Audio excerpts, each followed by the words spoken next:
Hello there, welcome to this channel. Today we are going to talk about the European Union Solar Return 2025, a crisis of identity, power and survival.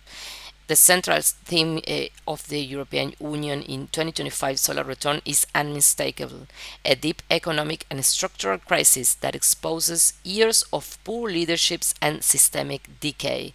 So I welcome you all and I invite you all to subscribe and share. My name is Carolina Mar, and today we are going to talk about this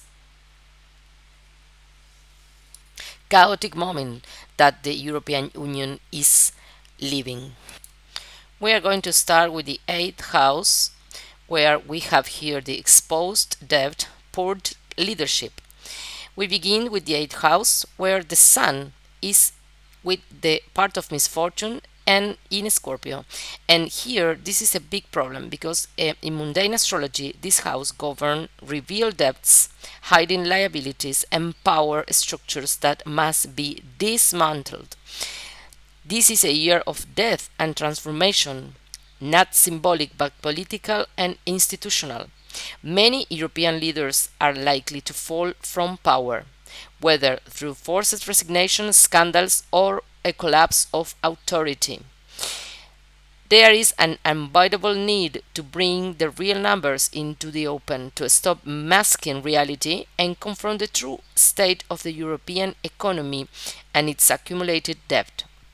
Society appears increasingly in debt also, overtaxed and economically suffocated. The part of misfortune this is making this super clear.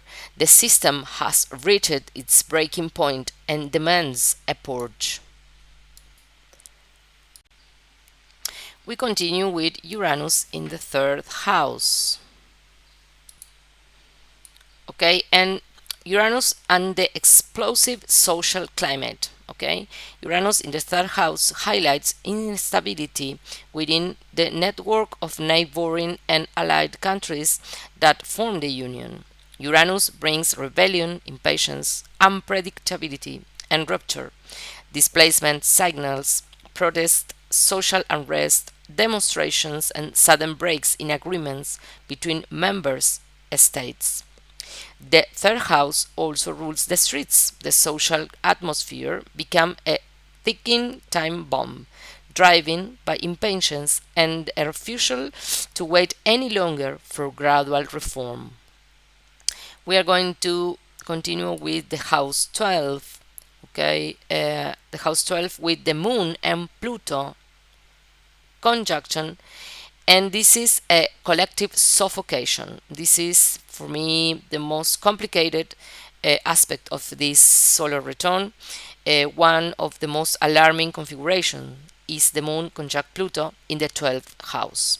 The moon represents the people, Pluto represents death, exposure, and forced transformation. The 12th house speaks of hidden threats, violence, crime, terror, and systemic misery. Here, the population feels trapped and suffocated, crushed by corruption, conspirational dynamics, and external threats now coming to light. This is a society under extreme psychological and material pressure.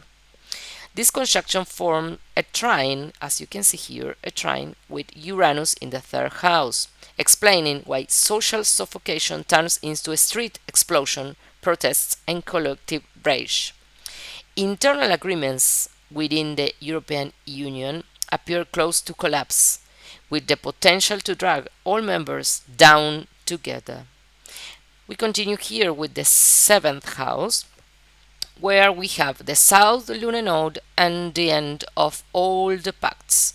The South Lunar Node in the seventh house marks the exhaustion of international agreements, shared laws, and diplomatic frameworks. These partnerships no longer function. They are maintained out of habit, not strength.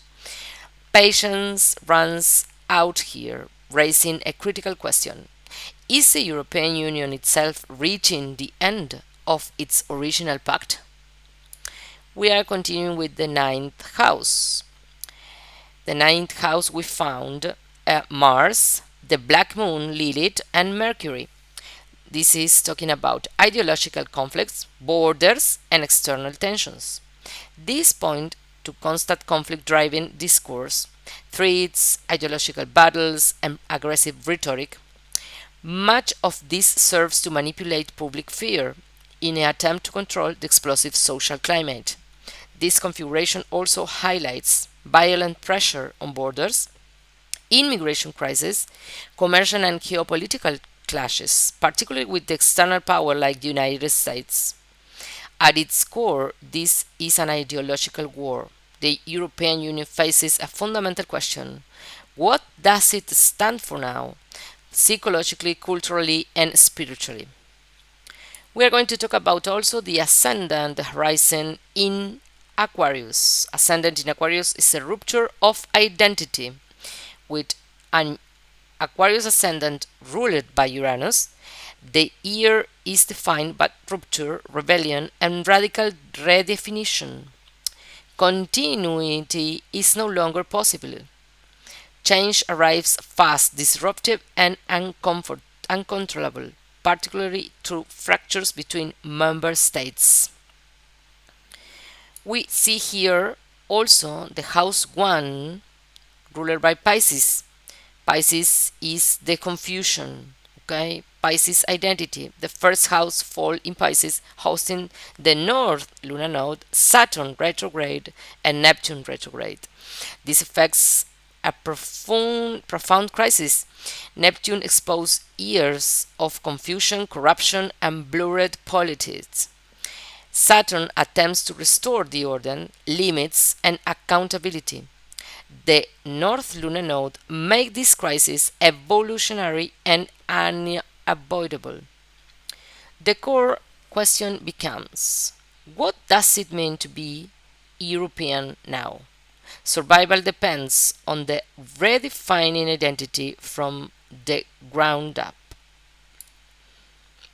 We are going to see now the solar return over the natal chart.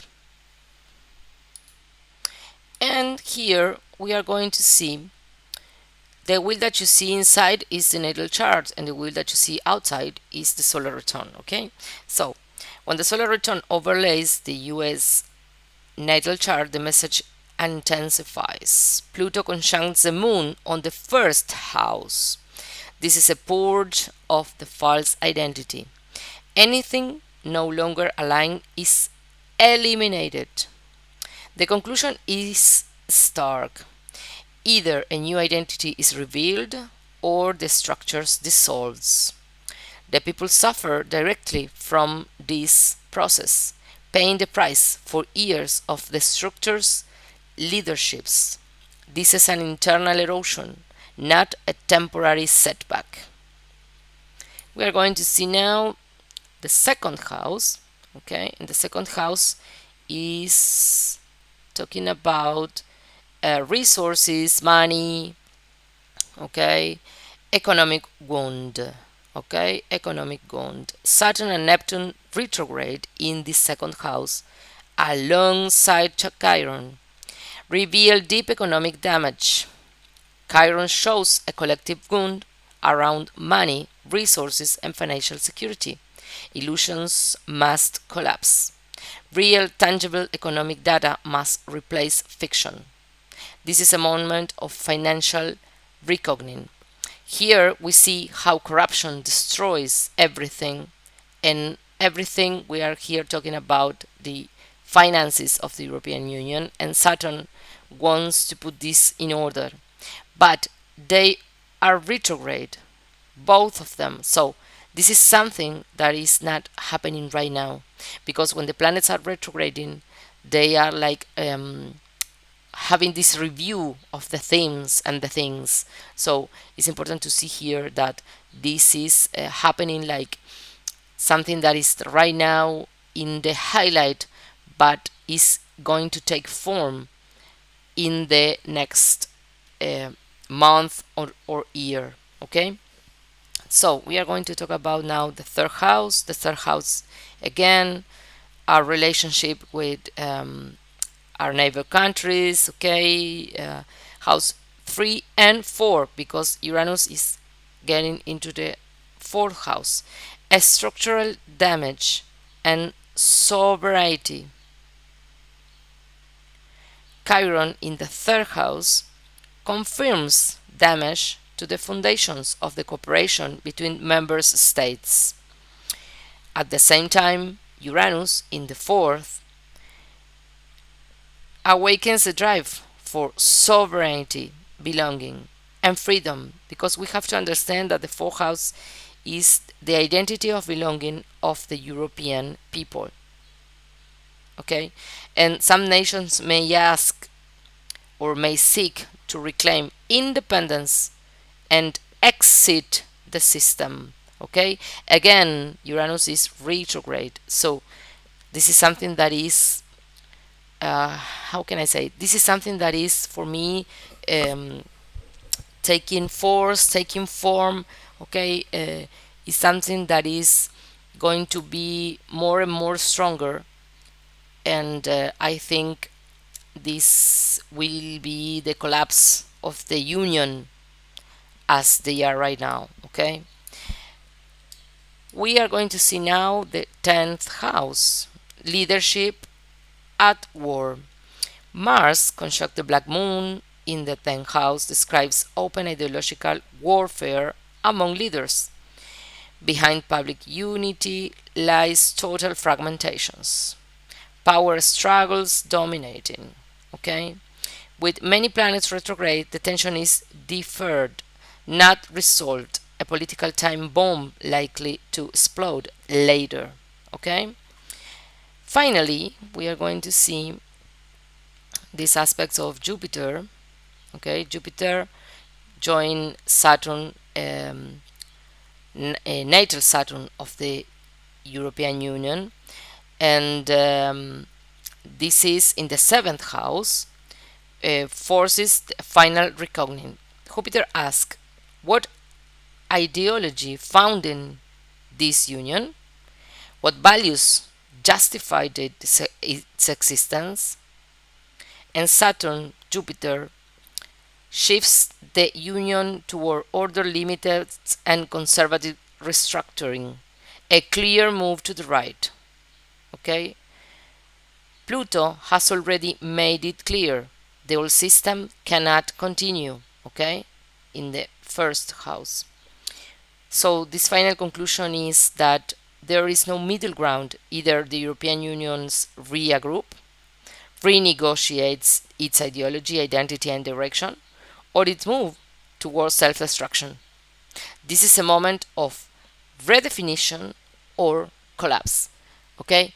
Also, we are seeing here the south lunar node in the 8th house. Again, the need to put all the numbers in order. Okay, the 8th house is talking about debt, and this is something that the is going to be urgent to reorganize. Okay, and also the misfortune crash, we are seeing that here in the 9th house. The immigration struggle is a big problem, and it's like something that the European Union now have inside like a wound, and it's not going to be easy to be released for that or from that. Okay, so it's a complicated time. I see here like the European Union is massively going to disintegrate, or